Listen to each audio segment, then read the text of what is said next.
ప్రేమ చూపిస్తే అవి మనపై ఎంతో విశ్వాసంగా ఉంటాయి. మూగజీవాలను ప్రేమించండి. ఇదిగో చూడండి, మా రాముగాడు ఎంత బాగా పడుకుంటున్నాడో నా చేతి మీద.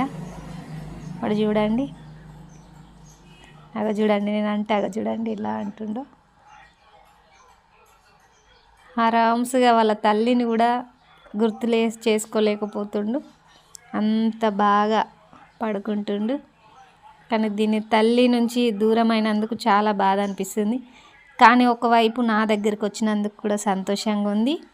ఎందుకంటే మా రామును కోల్పోయినందుకు నేను చాలా ఏడ్చిన. కాబట్టి ఇది వచ్చినందుకైతే నేను మా పిల్లలు అయితే చాలా హ్యాపీగా ఉన్నాము. చూడండి ఎంత క్యూట్గా పడుకుంటుండో. చూడండి, నా చేతిని వదిలి అయితే అస్సలు పోవట్లేదు వాడైతే. చూడండి.